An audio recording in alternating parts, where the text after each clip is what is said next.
Takže to stíháme do 12, to vykoty ještě vydržíte, ne? Takže první děcka taky song, který by vám chtěl zaspívat, je Čorknutý. Nebo tu v té republice se krade, že? To je jasné. Jak svině. Já věřím, že kdybych se tu každého z vás zeptal, jestli mu nikdy nic v životě neukradli, se ani jedna ruka nezvedne. První song děcka, to mi Čorkláka baba měl strašně rád, Láska jak svině. Možná znáte Porubu, my jsme chodili po Porubě spolu jako na rande a strašně jsem mu miloval a prostě jako, aj na šachtu jsem ji vzal. No fakt. Jsme skládali kurde 160. patra, jo, se mi tam ukázal kompaň, rozumíš, také rypadlo ještě neviděla. No, pak mi dala kopačky.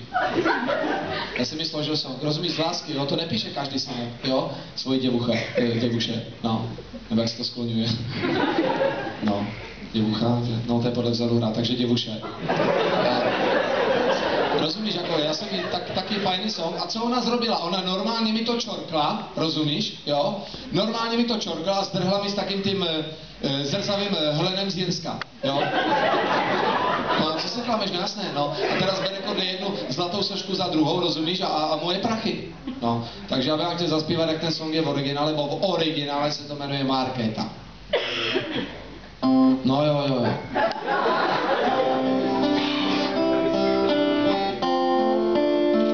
Zapalovače zapaluje.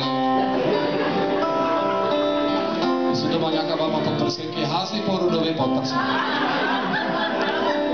Poprosím moc to nejvíš.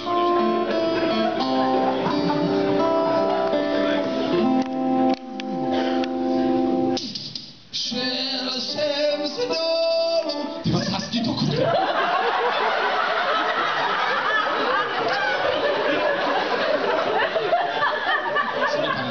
Sorry. Zavřou synka, ty. To si vůbec randu, ty. Jestli máte někdo zapalče bez ohně. Zase někaj jsem skončil, to ještě nevím. Šel jsem z dolu, mým štolu a v tom vidím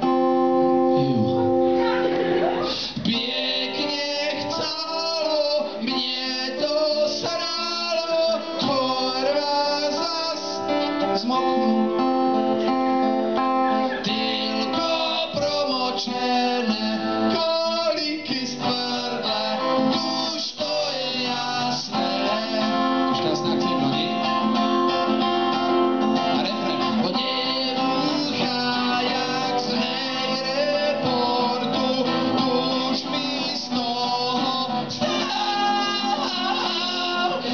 Myslím, že